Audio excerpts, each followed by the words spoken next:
માંડવી નગરપાલિકા દ્વારા ભવ્ય હર ઘર તિરંગા પદયાત્રાનું આયોજન કરવામાં આવ્યું।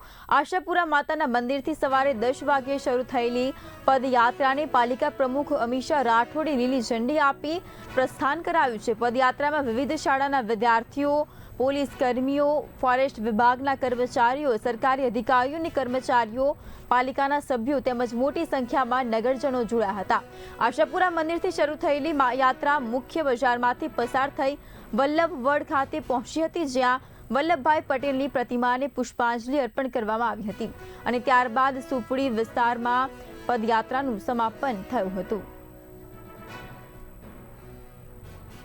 માંડવી નગરપાલિકા દ્વારા ભવ્ય તિરંગા પદયાત્રા આયોજિત કરવામાં આવી, જેમાં પોલીસ કર્મચારીઓ, ફોરેસ્ટ, માંડવી નગરપાલિકાનો સ્ટાફ, સંગઠન પ્રમુખ, ગામના અગ્રણીઓ, શિક્ષકગણ, વહાલા બાળકો હાજર રહ્યા હતા અને આ તિરંગા યાત્રાને ભવ્ય પદયાત્રા તરીકે તિરંગા યાત્રા બનાવવા બદલ હું માંડવી નગરપાલિકા પ્રમુખ દિલથી આભાર વ્યક્ત કરું છું।